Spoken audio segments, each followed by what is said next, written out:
Assalomu alaykum hurmatli kuzatuvchilar. Mana bugun menga reanimatsiyaga olib kelishdi.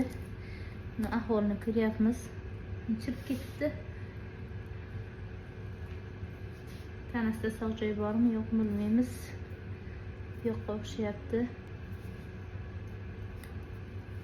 Tanasini kesib ko'ramiz, yo'q. Sog' joyi yo'q.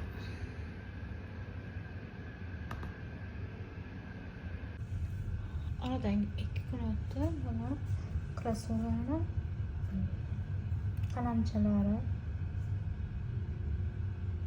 mana hosil qildi, o'sha qotib qoldi.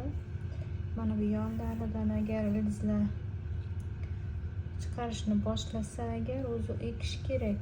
O'sha mana suvsiz, ildizsiz yashagani uchun tanasida mana shunday ildizlar hosil qilishni boshlagan. Lekin buni ekib bo'lmaydi. Qarang, hammasi egilib, bukilib, yaxshi holatda emas. Endi buni tekislashga harakat qilaman. Bu uchun stakanlarga, tor stakanlarga qo'yib, bularni tekislashga harakat qilaman. Ma'lum muddat kuzataman. Tekis bo'lgandan keyin bularni ekaman.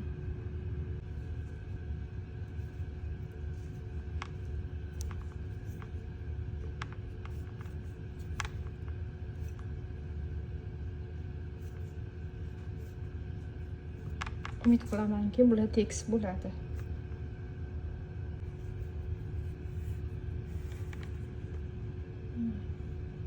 Osilib suvamoqda.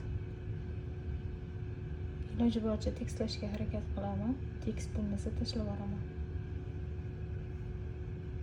Mana oxirgi natija.